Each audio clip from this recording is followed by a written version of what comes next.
Благодарам председателе, благодарам заменик министр за вашето образложение. Сепак јас морам да нагласам дека и покрај тоа што се повикувате на ставката животна средина, заштита на животна средина, и ве имаме анализата пред нас сите и можеме да видиме дека токму за квалитетот на воздух буџетот е намален за скоро 20%.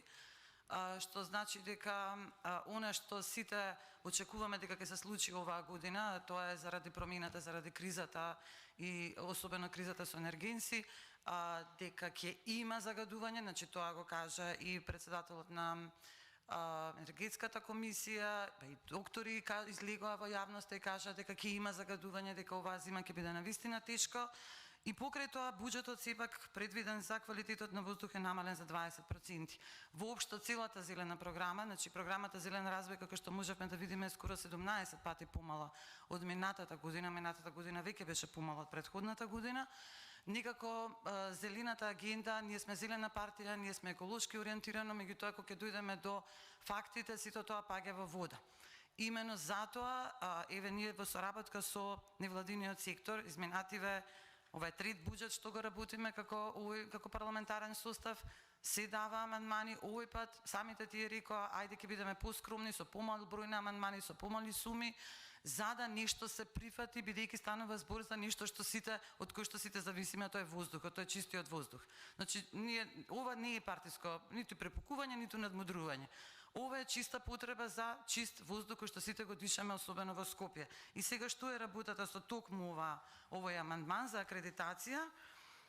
Станува збор за акредитација на полициклични ароматични јаглер водороди, кои што за жал и покрај тоа што имаат обврска, значи законски треба да се мерат, не се мерат соодветно, и зошто се бара акредитација токму на лабораторијата за хромографски анализи при Природно-математичкиот факултет на УКИМ, бидејќи токму таа лабораторија веќе е опремена.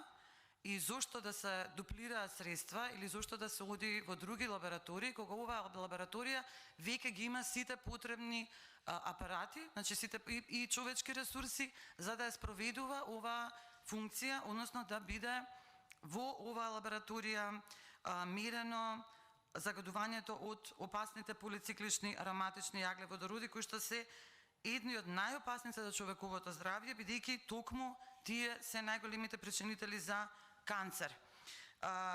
Овие честички во амбиентниот воздух се поврзуваат со суспендираните честички PM2 и PM10 и PM5, така да дополнително станува збор за уште поопасни честички, кои што за жал ние сега не ги мериме. Значи сега во моментов тие не се мерат.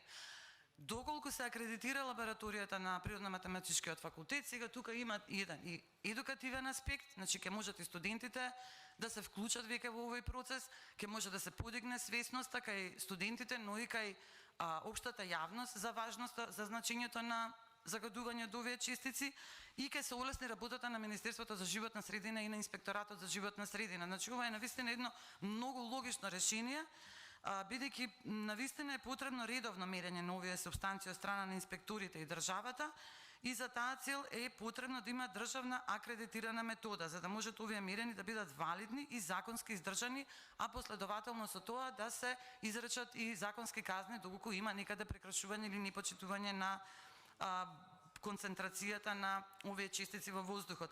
Лабораторијата за хромографски анализи на Природно-математичкиот факултет повторувам дека ја има оваа опрема, значи веќе постои, не се бараат средства со овој амандман за купување на опрема, туку се бараат средства за акредитација.